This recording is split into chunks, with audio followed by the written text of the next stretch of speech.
حياكم الله والسلام عليكم ورحمة الله وبركاته. مشاهدينا الكرام، في حلقة أسبوعية جديدة من برنامجكم الأسبوعي، برنامج حقائق وشهادات في قضايا معاصرة. حقوق المواطن أو مفهوم المواطنة وحقوق المواطن وواجباته تجاه وطنه هو عنوان حلقة اليوم. تعتبر المواطنة فكرة اجتماعية وقانونية وسياسية ساهمت في تطور المجتمع الإنساني بشكل كبير بجانب الرقي بالدولة إلى المساواة والعدل والإنصاف ونحو الديمقراطية والشفافية وإلى الشراكة وضمان الحقوق والواجبات تجاه أفراد المجتمع. وعليه فهي المواطنة فهي ذات أهمية بمكان، لأنها تعمل على رفع الخلافات والاختلافات الواقعة بين مكونات المجتمع والدولة في سياق التدافع الحضاري. أهمية المواطنة وحقوق المواطن وواجبه إزاء وطنه هو عنوان حلقة اليوم.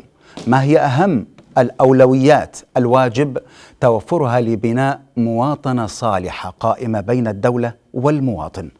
أيهما يجب الاهتمام والابتداء به أولا، المواطنة أم المواطن؟ وهل أن المواطنة هي التي تصنع المواطن الصالح أم بالعكس؟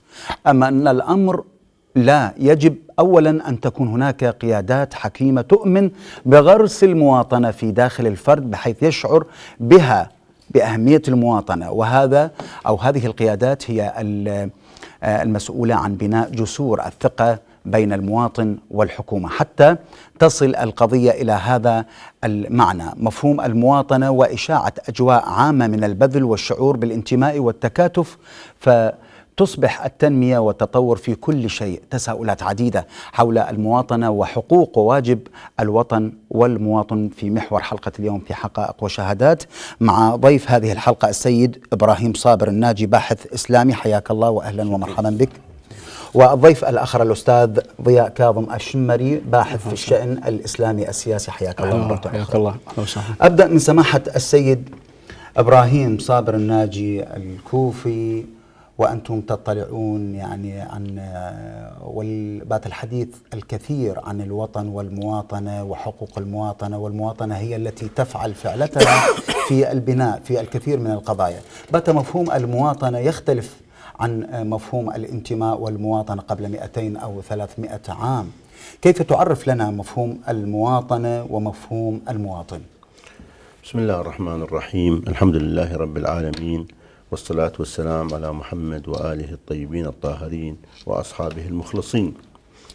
لقد تطور مفهوم المواطنة بمرور الزمن أسوة ببقية المفاهيم والأفكار التي طرحت ونظر لها الكثير من المفكرين والأساتذة والفلاسفة، ووصلنا إلى نتيجة بالنسبة للمواطن. لو نبحث عن المواطنة في المفهوم ما قبل الإسلام، كيف يكون المواطن وما هو دوره وما هو تأثيره وإلى من انتماءه، ثم جاء الإسلام وعبر عن الوطن بتعبيرين: التعبير اللغوي أو خلينا نعبر عنه التعبير الشعبي الشرعي، ثم التعبير الاصطلاحي للوطن.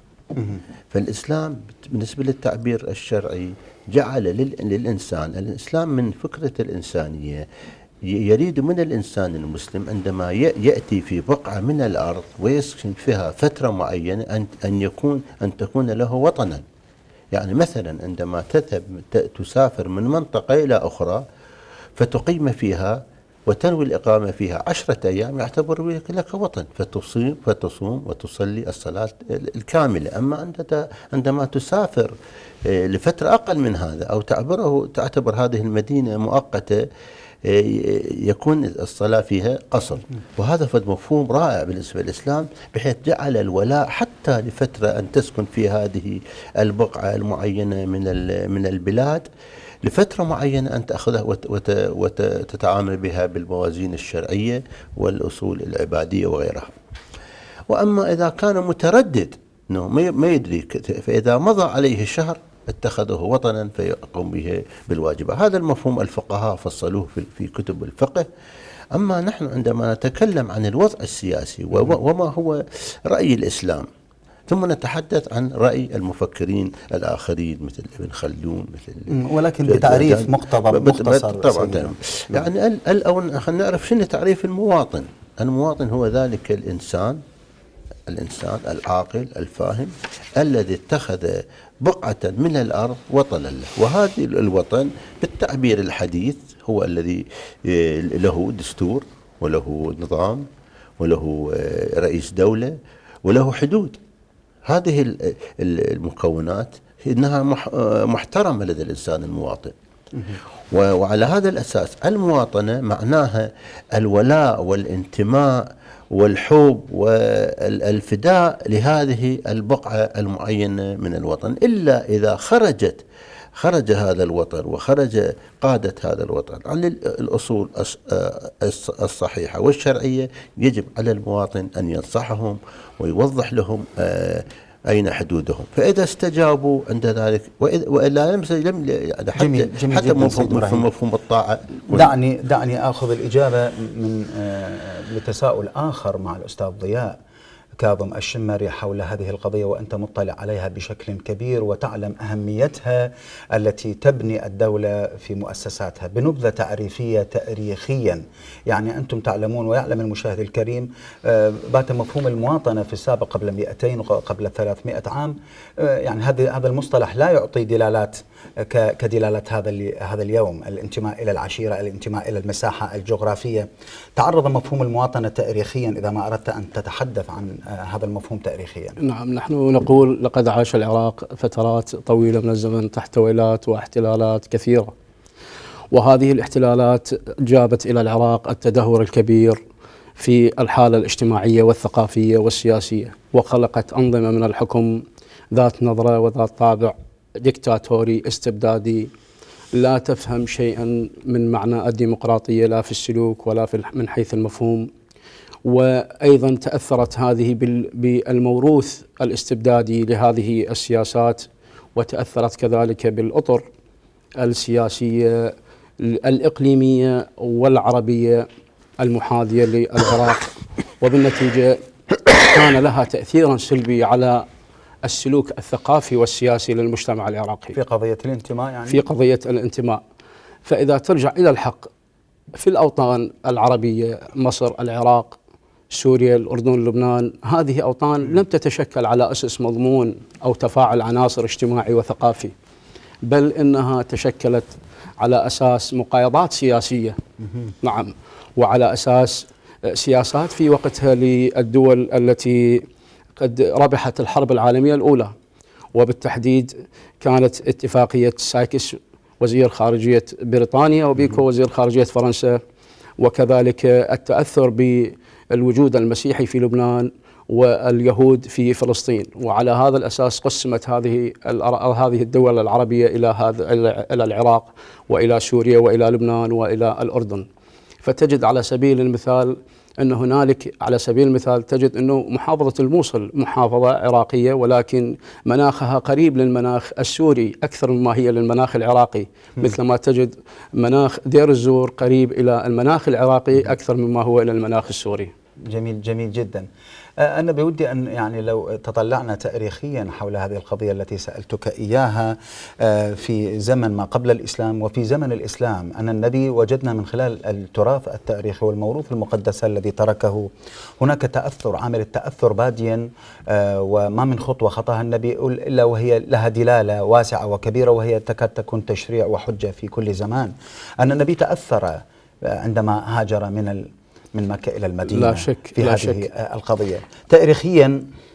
وفي زمن الإسلام كيف أعطى قضية الموطن والمواطنة والانتماء وحقوق الوطن على المواطن بلمحة إسلامية من قبل النبي صلى الله عليه وسلم. يقر الإسلام ويسمح للمسلم بحب وطنه وأرضه وشعبه وعشيرته، فهذا مثل ما جاء في القرآن الكريم، في سورة في القرآن الكريم تقول، في آية في القرآن الكريم تقول: بسم الله الرحمن الرحيم، قل إن كان آباءكم وأبناءكم وأولادكم وأخوانكم وأزواجكم وأموال اقترفتموها وعشيرتكم وأموال اقترفتموها وتجارة تخشون كسادها أحب إليكم ومساكن ترضونها أحب إليكم من الله ورسوله والجهاد في سبيله فتربصوا حتى يأتي أمر الله والله لا يهدي القوم الفاسقين. صدق الله العلي العظيم.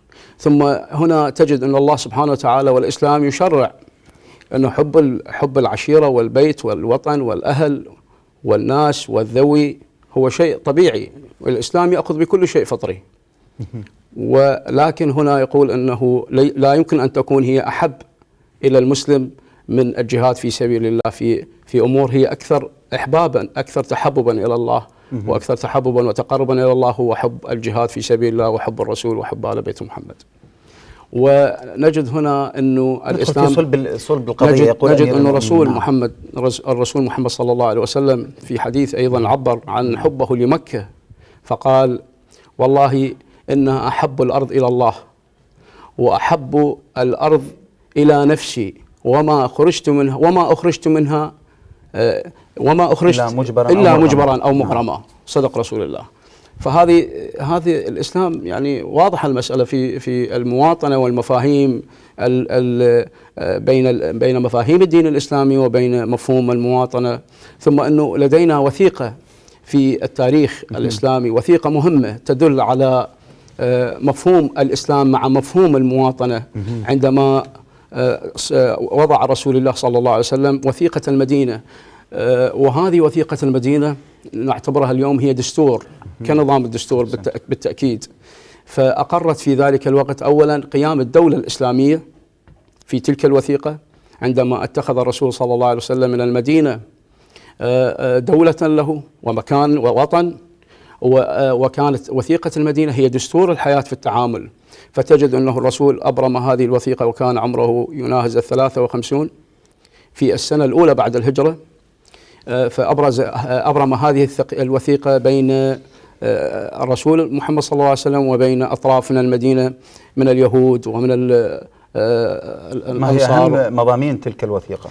أهم مضامين تلك الوثيقة هذه طبعا قرينة مهمة إلى إلى مفهوم المواطنة في الإسلام. أهم ما جاء فيها أن الرسول صلى الله عليه وسلم أرسى أسس المساواة والعدالة بين كل أفراد المجتمع أو المدينة في ذاك الوقت، رغم أنهم من مختلف العروق والقبائل والعشائر والمعتقد أيضا. فتجد اليهود هم من الأعراق السامية، وتجد العرب من قريش أيضا موجودة في الحرية والمساواة والعدالة هي غاية يعني ما هو مضمون هذه التي كانت بحدود 47 فقرة أو 47 بندا. فهذه قرينة جدا مهمة في التاريخ.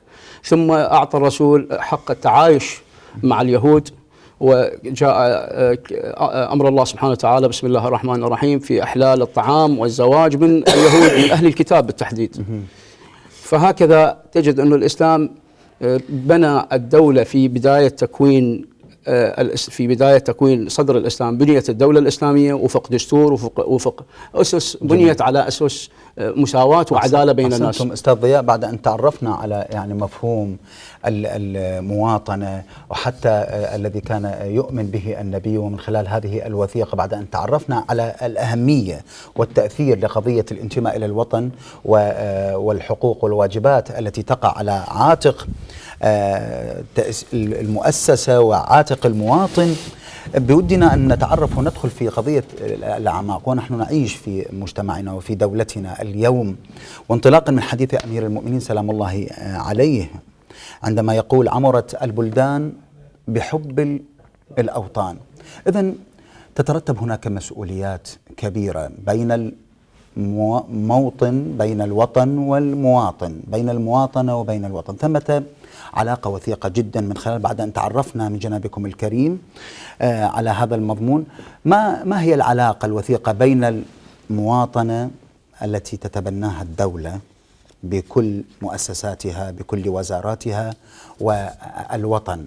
يعني في أي حالة من الحالات يصلح أن يقال ذلك الفرد هو مواطن بحق، ينتمي إلى هذه الدولة وهو مواطن من الدرجة الأولى، أو هو مواطن صالح مثلا، مواطن فعال. نعم. طبعا احنا يجب علينا ان انا ادعو يعني الدولة والمؤسسات الثقافية والتعليمية ان توضح للطلبة معنى المواطنة. الان اكو جهل عند كثير من ابنائنا الاعزاء او مواطنينا، يعني قد ما يفهم هو يعني ما هو الوطن وما هي المواطنة وما هي البقعة التي عاش بها، بحيث الفترة المظلمة التي مر بها العراق في زمان نظام صدام، بحيث نظام التجهيل شمل المواطن والمواطنة، شمل المواطنين، فأصبح الولاء لم يكن هناك مشروع مواطنة. فأصبح لا يميز المواطن بين رئيس الدولة وبين الوطن. إذا قال صدام قال العراق. هاي النقطة التي ابتدعها النظام أو البدعة أو يعني الإضافة التي جعل الولاء للرئيس هو الولاء للعراق. يوجد لدينا ملاحظة مهمة جدا، نحن يجب أن نوضح ما هو حب الوطن، يعني كيف أحب العراق. احنا نحب العراق انه ما الان مثل الان خصوصا احنا ننتظر العراقيين، انا بالشارع انتظر العراقيين يرفعون الاعلام ويشجعون الفريق العراقي حبا لوطنهم ولاسم العراق ولعالم العراق وللنظام